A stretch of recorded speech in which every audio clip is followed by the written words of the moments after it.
Shalom, jemaat yang diberkati oleh Tuhan. Bertemu lagi kita di hari perhentian yang Tuhan berikan bagi kita pada pagi hari ini.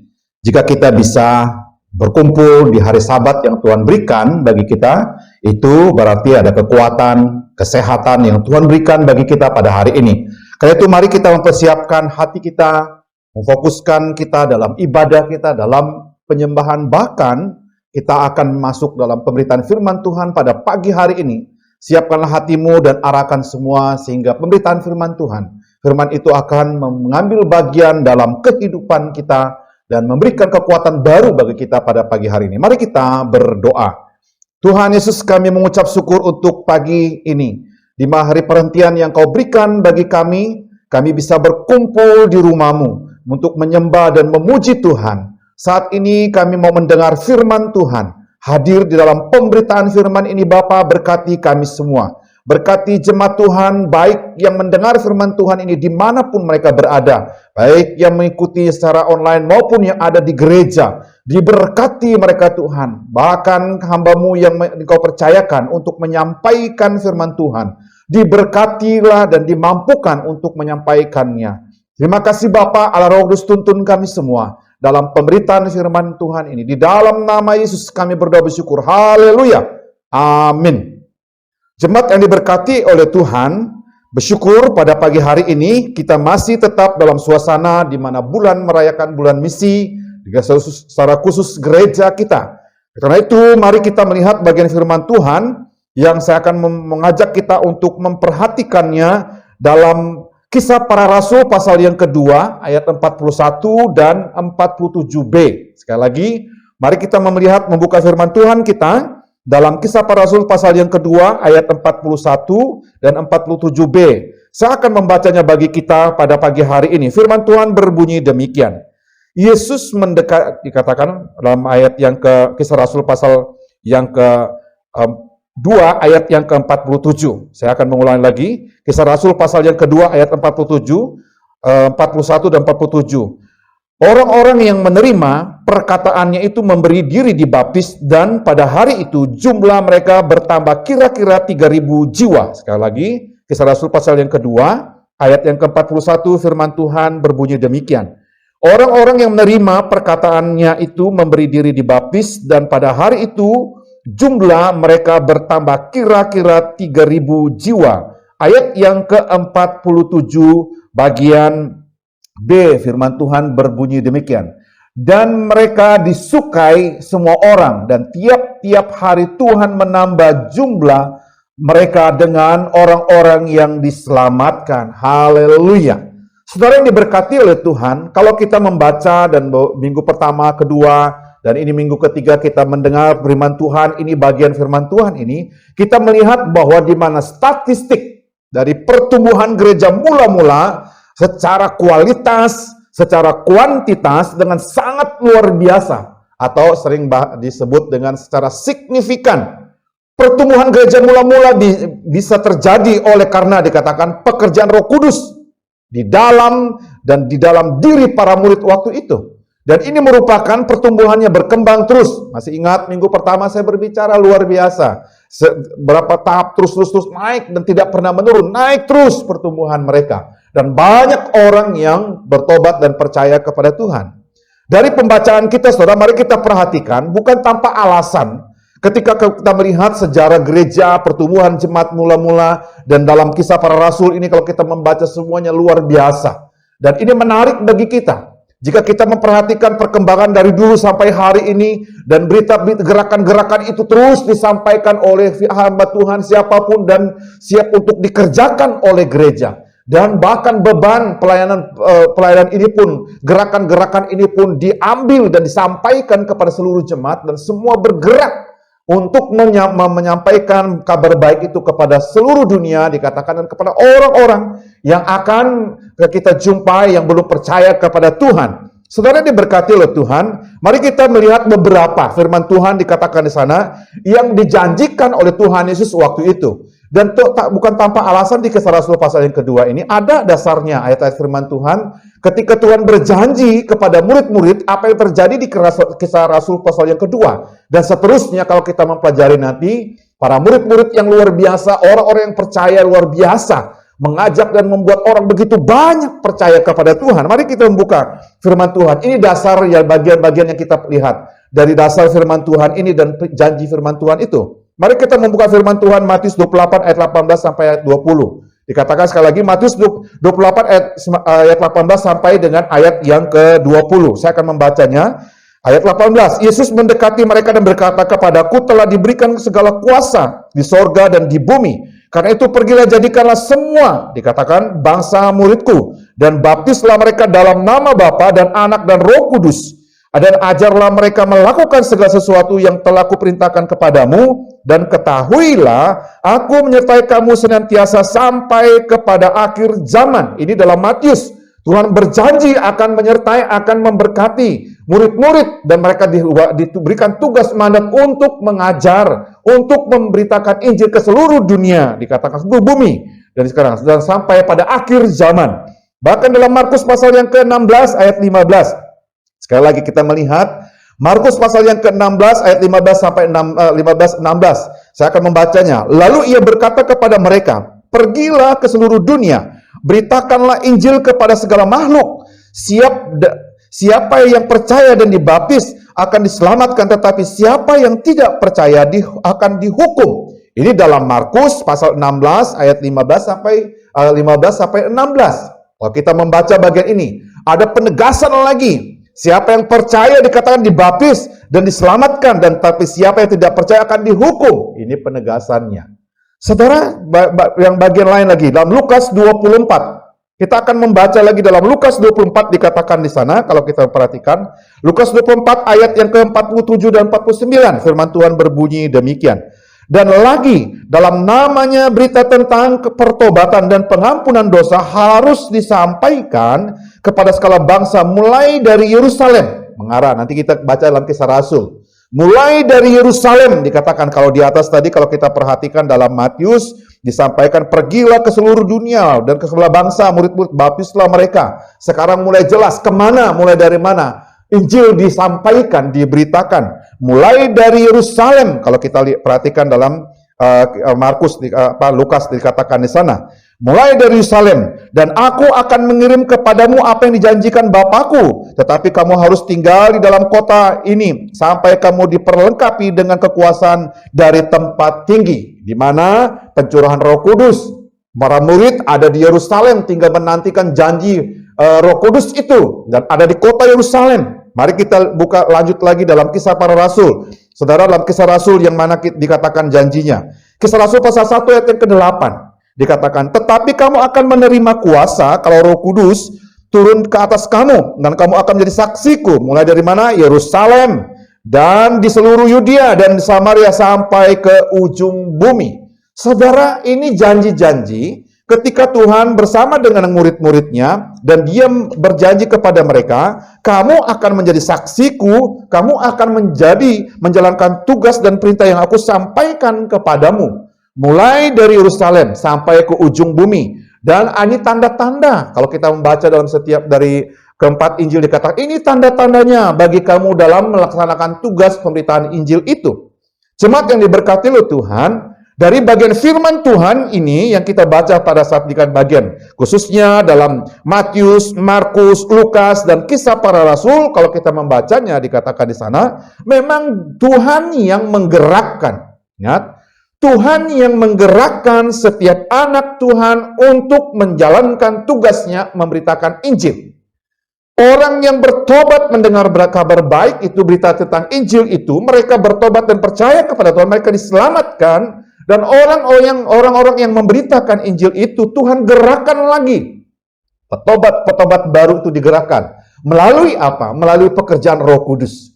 Roh Kudus ada dalam hidup orang-orang percaya, dan Roh Kudus itu bekerja di sana dan menggerakkan orang untuk percaya kepada Kristus, dan mereka bertobat dan mereka diselamatkan, dosa mereka diampuni. Saudara yang berkati oleh Tuhan, inilah janji Tuhan. Dikatakan kamu akan tinggal di kota Yerusalem sampai kuasa itu akan melingkupi. Tapi dalam Kisah Rasul pasal yang ke-1 ayat yang ke-8 dikatakan, "Jika Roh Kudus turun ke atas kamu, kamu akan menjadi saksiku." Jemaat yang diberkati oleh Tuhan, jika kita melihat Jemaat mula-mula bisa bertumbuh dan berdampak secara kualitas, secara kuantitas sampai hari ini, di mana gereja-gereja Tuhan, hal ini dikatakan disebabkan oleh pekerjaan, sekali lagi, oleh pekerjaan Roh Kudus yang ada dalam diri setiap orang-orang yang bertobat, dalam diri orang-orang percaya, dalam diri para murid waktu itu, sehingga mereka digerakkan untuk memberitakan Injil kepada siapapun, kepada semua orang. Dan kuasa itulah yang memimpin mereka, yang menggerakkan mereka untuk terus menerus menyampaikan firman Tuhan. Dan orang-orang, kalau kita baca tadi, setiap hari orang-orang yang percaya bertobat ini bukan hanya para rasul, tetapi orang-orang yang sudah bertobat dan dibaptis percaya kepada Tuhan. Mereka disukai orang. Orang-orang tertarik mengikuti pengajaran. Mereka duduk dan belajar firman Tuhan dalam bait Allah. Saudara yang diberkati Tuhan, mari kita kembali sekali lagi, saya mengulangi pembacaan firman Tuhan kita dalam Kisah Rasul pasal yang kedua, ayat 41 dan 47. Saya mengulanginya bagi kita, perhatikan di sana. Orang-orang yang menerima perkataannya itu memberi diri baptis, dan pada hari itu jumlah mereka bertambah kira-kira 3.000 jiwa. Ini cukup banyak. Setiap hari ada orang bertobat, setiap saat ada orang mau percaya kepada Tuhan. Karena pekerjaan Roh Kudus dalam diri orang, dan orang membuka diri, kalau mereka menerima perkataan, pengajaran, mereka membuka diri. Setiap firman Tuhan yang disampaikan dan orang-orang tertarik dengan itu. Ayat 47b dikatakan, dan tiap-tiap hari, ingat, dan tiap-tiap hari Tuhan menambah jumlah mereka dengan orang-orang yang diselamatkan. Bukan saja murid-murid menyampaikan firman Tuhan, dan orang-orang bertobat waktu itu menyampaikan firman Tuhan, membawa orang ikut bersekutu, mengajak orang beribadah, tetapi Tuhan menggerakkan orang, menambah orang, dikatakan jumlah mereka semakin hari semakin banyak orang diselamatkan. Saudara yang diberkati oleh Tuhan, ini merupakan mandat yang harus gereja dan kita semua hari ini melaksanakan, sebab gerakan pemberitaan Injil dapat terjadi jika semua orang, dikatakan semua orang Kristen sungguh-sungguh bertobat. Sekali lagi, jika gerakan penginjilan, gerakan untuk membawa orang percaya kepada Tuhan, membuat orang bisa bertobat dan menerima tentang kabar keselamatan itu, jika semua orang Kristen sungguh-sungguh bertobat dan percaya kepada Kristus, termasuk jemaat dimanapun berada, jika seluruh jemaat sungguh-sungguh bertobat, sungguh-sungguh percaya kepada Kristus, Roh Kudus bergerak, dikatakan menggerakkan hati kita, membakar semangat kita, dan kita bisa apa? Untuk membawa orang jiwa bagi Tuhan. Saudara yang diberkati oleh Tuhan, dikatakan di sana, yang perlu bagi kita renungkan pada pagi hari ini adalah, dikatakan, masih adakah orang-orang Kristen yang memiliki semangat untuk memberitakan Injil? Masih adakah di hati kita ini api Roh Kudus yang bergerak, Roh Tuhan bekerja di sana? Kita izinkan kerinduan kita untuk menyampaikan firman Tuhan, mengajak orang untuk percaya kepada Tuhan. Masih adakah? Saudara yang diberkati oleh Tuhan, masih adakah hari ini yang memiliki, dikatakan, kalau saya meminjam kata, ini kata salah satu hamba Tuhan yang sangat terkenal di Indonesia, dikatakan, masih adakah gerakan api Roh Kudus itu dalam diri kita? Masih adakah, kalau Bill Graham katakan, masih adakah api itu membakar semangat kita? Bukan hanya kita membawa keluarga kita, tapi memikirkan orang-orang yang belum percaya, memikirkan keluarga kita yang tidak setia ibadah, memikirkan orang-orang yang tidak setia hadir dalam mengikuti ibadah, baik secara online maupun offline, kegiatan gereja kita. Jemaat yang diberkati oleh Tuhan, yang perlu bagi kita sekali lagi, masih adakah gerakan api Roh Kudus itu dalam diri kita pada pagi hari ini? Sehingga kita dikatakan di sana menjadi jemaat yang bertambah dan berdampak secara kualitas dan kuantitas. Jemaat ini diberkati oleh Tuhan. Gereja yang jumlah anggotanya bertambah dan berdampak adalah gereja yang sungguh-sungguh bergerak untuk bersaksi. Gereja yang sungguh-sungguh mau bersaksi dan terus membuka diri, menyambut dan menerima orang lain, serta mengajak orang lain untuk percaya kepada Tuhan. Gereja yang bertambah dan berdampak, sekali lagi, adalah gereja yang memiliki kerinduan. Jemaat Tuhan yang memiliki kerinduan untuk membawa jiwa kepada Tuhan. Jangan kita berpikir nanti. Sorga itu saat ini. Siapapun yang bertobat percaya kepada Tuhan, bahwa diajak untuk percaya kepada Tuhan, Anda sedang membawa jiwa baru satu untuk Tuhan. Saudara, masih adakah gerakan-gerakan itu bagi kita pada pagi hari ini? Jemaat yang diberkati oleh Tuhan, yang menjadi pertanyaan bagi kita pada pagi hari ini adalah, apa yang menggerakkan jemaat mula-mula bisa bertambah dan berdampak secara kualitas dan kuantitas saat itu? Sekali lagi, jadi pertanyaan bagi kita pada pagi hari ini. Apa yang menggerakkan jemaat mula-mula bisa bertambah dan berdampak secara kualitas dan kuantitas saat itu?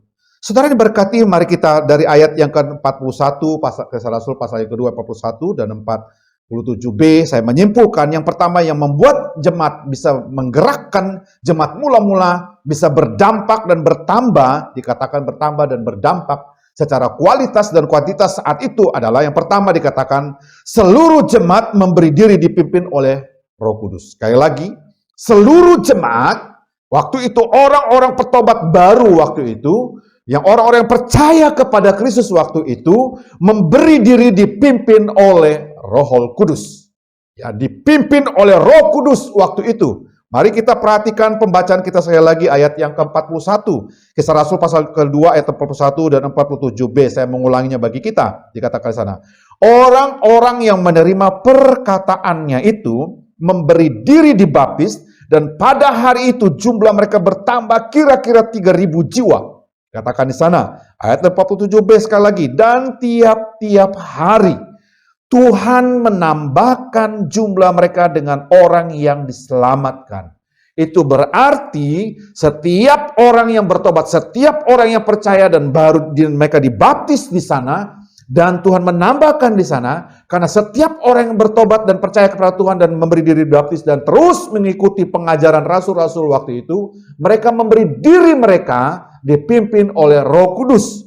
Jemaat yang diberkati oleh Tuhan, jemaat mula-mula bisa bertambah dan berdampak oleh karena seluruh jemaat sudah bertobat.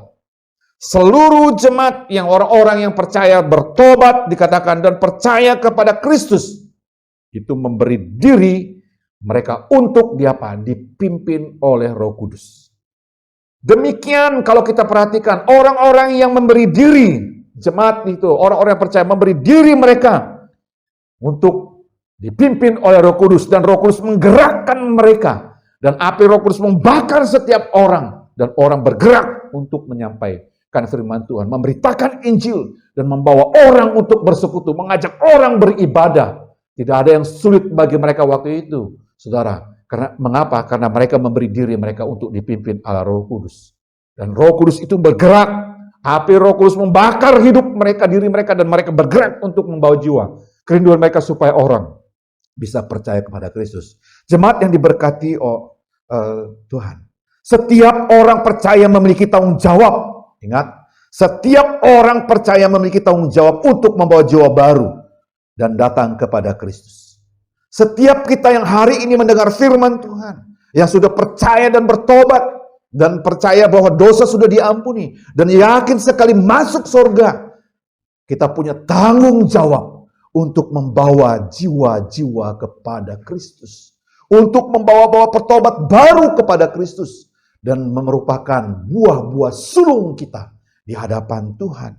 Jemaat yang diberkati oleh Tuhan. Tuhan dikatakan di sana ingin terus bekerja. Ketika orang menyerahkan diri mereka dipimpin oleh Roh Kudus, Tuhan menggerakkan setiap orang. Dan ketika orang-orang membicarakan tentang firman Tuhan, mengajar tentang firman Tuhan, dan Tuhan menggerakkan hati mereka, orang bertobat dan percaya kepada Tuhan.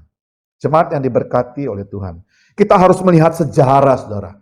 Mengapa petobat-petobat baru? Mengapa orang-orang yang percaya di Yerusalem, orang-orang yang bergerak pada saat itu luar biasa. Ya, luar biasa. Bukankah itu gerakan terus sampai hari ini? Yang digerakkan, disampaikan di gereja dimanapun firman Tuhan disampaikan. Supaya Roh Kudus bekerja dalam diri kita. Dan kita memberitakan kabar baik itu kepada setiap orang. Saudara, kita tak harus lihat sejarah. Di mana dikatakan di sana. Gereja di mana orang-orang Yahudi. Di mana orang-orang Israel yang ada di Yerusalem pada saat itu. Adalah memiliki bentuk ibadah, saudara. Orang-orang yang bertobat. Yang belum dikatakan sebelum gerakan hari Pentakosta. Dan sebelum pencurahan Roh Kudus itu.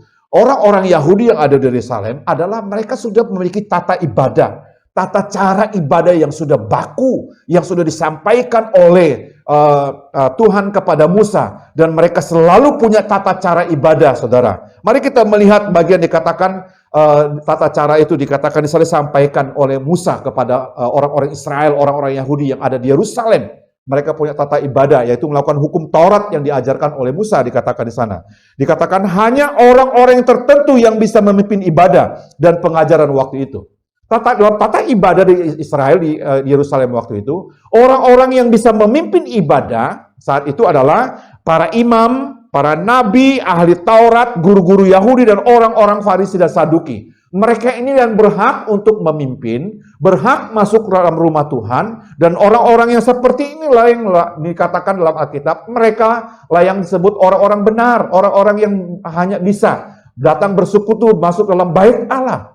Saudara, ini kalau kita perhatikan sejarahnya, ketika sebelum hari pencurahan Roh Kudus, bahkan yang kedua dikatakan kalau kita perhatikan di sana, setiap orang Yahudi yang datang menghadiri kebaktian dalam bait suci waktu itu, tata ibadahnya dikatakan di sana adalah harus membawa binatang-binatang korban. Mereka harus membawa binatang korban, dan membawa binatang korban ini mereka bakar, dan itu menentukan kelayakan mereka di hadapan Allah, di hadapan Tuhan waktu itu. Saudara, mari kita perhatikan. Yang ketiga dikatakan, kita harus melihat sejarah. Bait suci merupakan pusat atau sentral tempat ibadah orang-orang Yahudi. Dan orang-orang yang bisa masuk dalam bait suci hanya orang-orang tertentu saja. Termasuk rasul-rasul waktu itu yang bisa masuk. Kalau kita membaca pasal yang ketiga, dan setiap waktu dan setiap saat, Petrus datang ke bait Allah untuk berdoa, dikatakan di sana. Yang lainnya di luar pelataran Salomo itu, rumah ibadah dikatakan di sana. Tetapi yang bisa hanya rasul-rasul. Saudara, ini yang membatasi di sana. Dan kalau kita perhatikan lagi dikatakannya, mengapa gerakan itu muncul? Mengapa murid-murid begitu berkembang besar dan bertumbuh begitu banyak? Dampak mereka luar biasa saat itu, saudara. Masih ingat sejarah kalau kita membaca dalam penyaliban Tuhan Yesus. Ketika Tuhan disalib, dan ketika pada saat Yesus menghembuskan nafasnya dikatakan, dan menyerahkan hidupnya kepada Tuhan, dia katakan, ya Aba, ya Bapa, kepadamu aku serahkan nyawaku. Dan saat itu dikatakan, tabir bait Allah itu terbagi dua. Saudara perhatikan, tabir bait Allah terbagi dua, dan terbuka bagi semua orang. Dan Yesus membuka batas itu.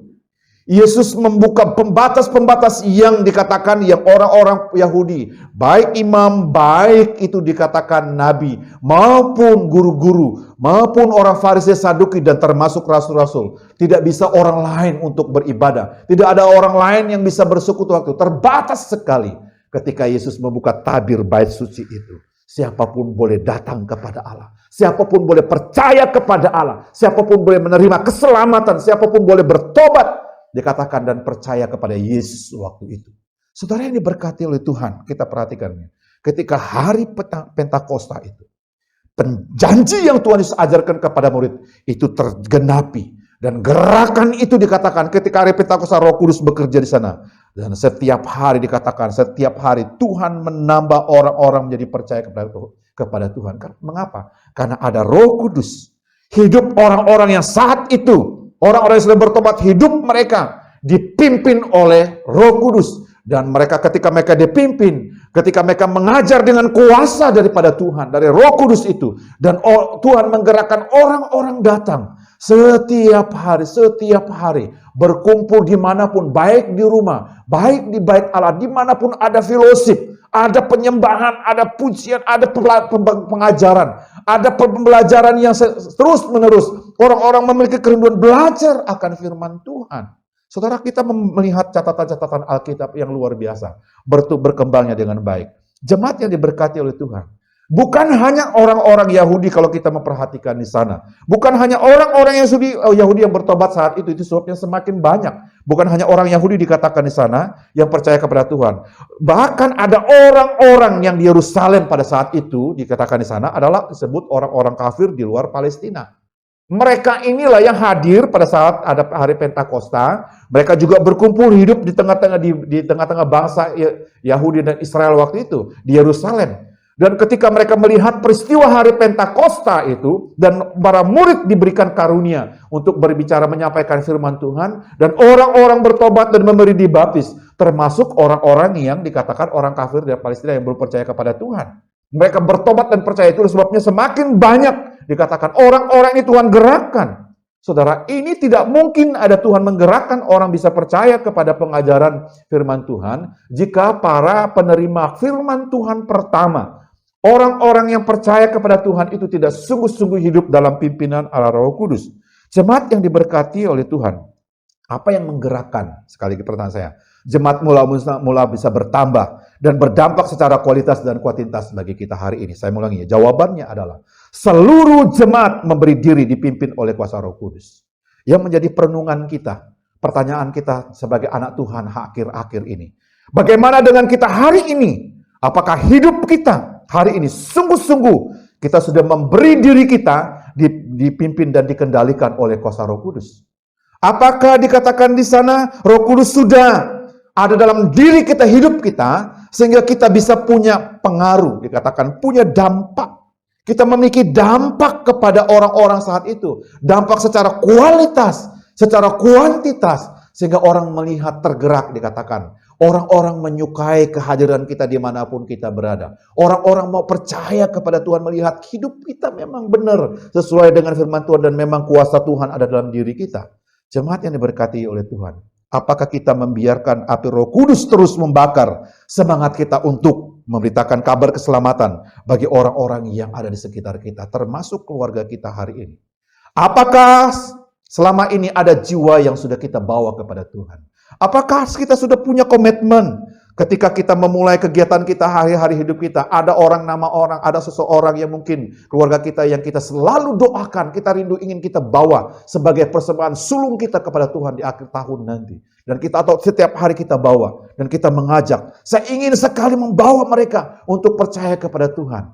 Buat dirimu dulu untuk dipimpin oleh kuasa Roh Kudus. Jika hidupmu tidak dipimpin oleh kuasa Roh Kudus dan Roh Kudus tidak ada dalam dirimu, saya percaya orang lain tidak akan memiliki dampak dari hidup kita. Orang-orang tidak akan percaya. Tuhan tidak menggerakkan orang untuk datang kepada Kristus melalui hidup kita.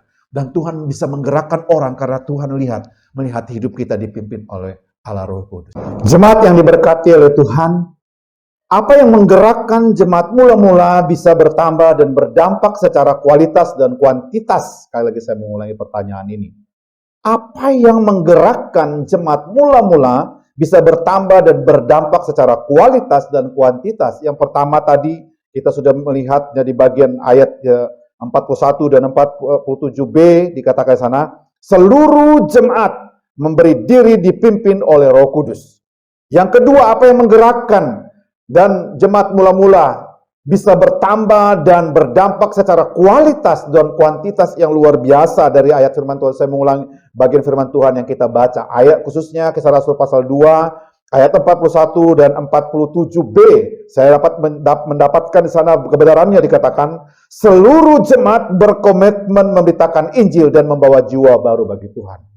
Seluruh jemaat berkomitmen memberitakan Injil dan membawa jiwa baru bagi Tuhan. Inilah yang membuat jemaat itu bisa bertambah dan berdampak secara kualitas. Mereka ada komitmen untuk membawa jiwa baru. Mereka berkomitmen untuk memberitakan jiwa-jiwa.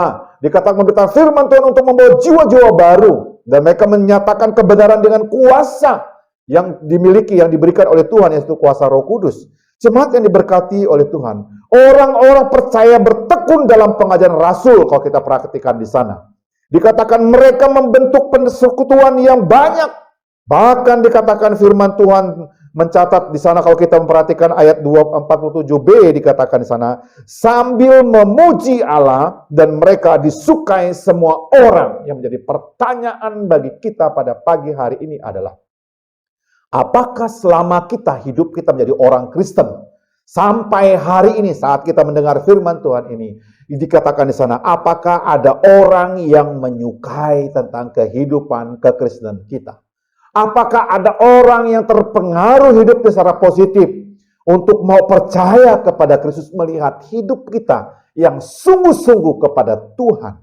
Jemaat yang diberkati oleh Tuhan, Dikatakan di sana, orang-orang percaya bukan hanya disukai oleh semua orang, dikatakan di sana, tetapi orang-orang yang bertobat dan percaya kepada Kristus itu menghidupkan setiap firman Tuhan, menghidupkan setiap pengajaran firman Tuhan yang mereka pelajari dalam hidup mereka melalui persekutuan itu, dan dihidupkan. Dan sehingga dikatakan di sana, orang Kristen ada yang selalu mencintai, ada orang-orang menyukai setiap persekutuan itu. Ada orang yang tergerak, Tuhan gerakan untuk datang karena mereka melihat hidup orang-orang percaya, hidup orang-orang yang sudah bertobat, hidup para rasul-rasul, hidup para murid-murid, dikatakan di sana sesuai dengan firman Tuhan, sesuai dengan yang mereka ajarkan, dan Roh Kudus bekerja di sana dan membawa orang bisa percaya kepada Yesus, membawa orang dalam persekutuan di sana. Semua orang juga berkomitmen, dikatakan di sana, untuk memberitakan Injil, berkomitmen dan mengajak setiap orang untuk percaya kepada Tuhan. Bukankah mandat ini, bukankah perintah ini juga berlaku bagi saya dan saudara hari ini? Dimanapun kita berada, supaya kita bisa memberitakan Injil, supaya kita bisa mengajak orang beribadah, itu sangat ditentukan oleh kuasa Roh Kudus yang ada dalam diri kita, atau hidup kita yang dikatakan di sana ada komitmen hidup untuk memberitakan Injil. Jemaat yang diberkati oleh Tuhan, tugas untuk memberitakan Injil bukan hanya dilakukan oleh para rasul, orang-orang bertobat pada waktu itu, tetapi semua orang mengambil bagian dalam pemberitaan Injil. Itu sebabnya semakin hari semakin bertambah mereka, semakin hari semakin orang Tuhan bawa untuk percaya kepada Tuhan, dikatakan lewat pengajaran, lewat hidup orang-orang yang bertobat. Ingat tadi saya katakan, di Yerusalem itu bukan hanya orang-orang Yahudi, bukan hanya orang-orang Israel, tetapi ada orang Palestina di sana, ada orang-orang yang belum bertobat, ada orang-orang kafir di sana yang belum percaya. Ketika mereka melihat gerakan itu di sana, orang-orang bertobat dan percaya kepada Tuhan, memberi diri mereka dibaptis di sana, dan orang-orang ini juga datang untuk belajar. Nanti kalau kita perhatikan dalam Kisah Rasul pasal 4 dan Kisah Rasul pasal 5, 6, 7, kita menemukan di sana ada orang-orang Sida yang bertobat, ada orang mau percaya, mengerti tentang membaca firman Tuhan tapi tidak mengerti, dan dia diajar oleh Petrus dan dia bertobat dan percaya kepada Tuhan Yesus. Saudara yang diberkati oleh Tuhan, bukankah itu tugas kita dikatakan? Tanda dikatakan setiap gereja punya tanggung jawab, setiap pribadi punya tanggung jawab untuk membawa jiwa baru kepada Tuhan. Jemaat yang diberkati oleh Tuhan, dikatakan jemaat ini bisa bertambah, berdampak secara kualitas dan kuantitas. Itu kerinduan kita hari ini. Sebagai umat Tuhan, orang percaya, kita harus memiliki dampak yang dikatakan untuk mengajak orang lain. Secara kualitas hidup rohani kita baik, secara kuantitas orang datang untuk melihat kehidupan kita. Mereka mau percaya kepada Tuhan melalui hidup kita. Saudara masih ingat beberapa minggu lalu, minggu pertama saya menyampaikan, dari 12 murid Tuhan Yesus waktu itu, ada gerakan menjadi 120 murid yang dikatakan orang bergerak di sana. Dari 120 itu dikatakan di sana orang-orang bertobat percaya di sana. Dalam Kisah Rasul pasal 1 ayat 15, kita menemukan di sana Petrus berkhotbah, ada 3.000 orang. Ya, dari 3.000 orang itu, bahkan sejumlah ada juga 5.000 orang, dan sejumlah orang percaya, dan terus menerus setiap saat. Sampai di pasal yang ke-6 ayat 7 dikatakan, kalau kita membaca di sana, ada sejumlah termasuk imam yang percaya kepada pengajaran, yang percaya kepada Kristus, memberi diri dibaptis waktu itu. Selain para imam, saya katakan ada para guru besar, ada orang Farisi, orang Saduki. Dan inilah kalau kita membaca dalam pasal ketiga, 4, 5, dan 6, Petrus di penjara. Dan mereka melarang Petrus untuk menyampaikan firman Tuhan. Mereka melarang Petrus untuk berkata dengan Yohanes, dikatakan untuk berkata-kata tentang apa? Nama Yesus itu dikatakan tidak boleh digunakan untuk dalam pemberitaan pengajaran. Tetapi Petrus tetap menggunakan Yesus orang Nazaret, Yesus yang kau salib, Yesus yang sekarang yang kau percaya membuat engkau diselamatkan. Dialah yang kami sampaikan, dan kuasa itu yang mereka miliki. Bukankah hari itu janji Tuhan kepada kita? Jemaat yang diberkati oleh Tuhan, semuanya ini bisa dikatakan terjadi oleh karena apa? Seluruh jemaat memberi diri dipimpin oleh Roh Kudus. Coba perhatikan dengan kehidupan kita hari akhir-akhir ini. Apakah seluruh jemaat sudah memberi diri untuk dipimpin oleh kuasa Roh Kudus? Apakah seluruh keluarga kita sungguh-sungguh sudah bertobat dan percaya kepada Tuhan?